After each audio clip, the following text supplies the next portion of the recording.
অনেকটাই কমে আসে।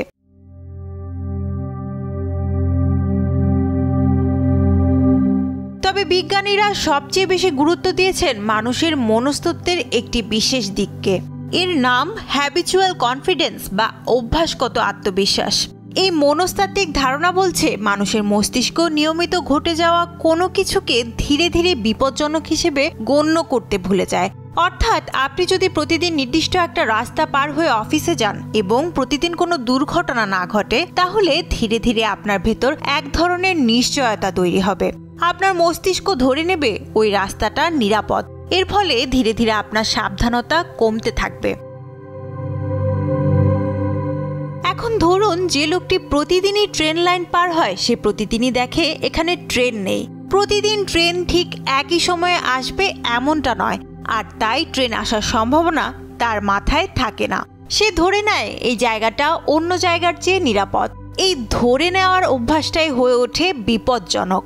ঠিক এমন একটা মুহূর্তে একদিন ট্রেন চলে আসে, কিন্তু লোকটির মন সেই সম্ভাবনাকে আগেই উড়িয়ে দিয়েছে। ফলে সে তখন আর চোখ কান সজাগ রাখে না, ঠিক যেমনটা তার রাখা উচিত ছিল। আর ঠিক এ কারণেই ট্রেনের মতো ভয়ঙ্কর বাহনও হয়ে ওঠে অদৃশ্য ঘাতক। বাংলাদেশে এই ধরনের ঘটনার সংখ্যা ভয়াবহ, কিন্তু অনেকেই এই বাস্তবতা সম্পর্কে তেমন সচেতন নয়। একাধিক ব্যক্তি একসঙ্গে বসে থাকা বা হাঁটার সময় ট্রেনে কাটা পড়ার ঘটনা অনেক আছে।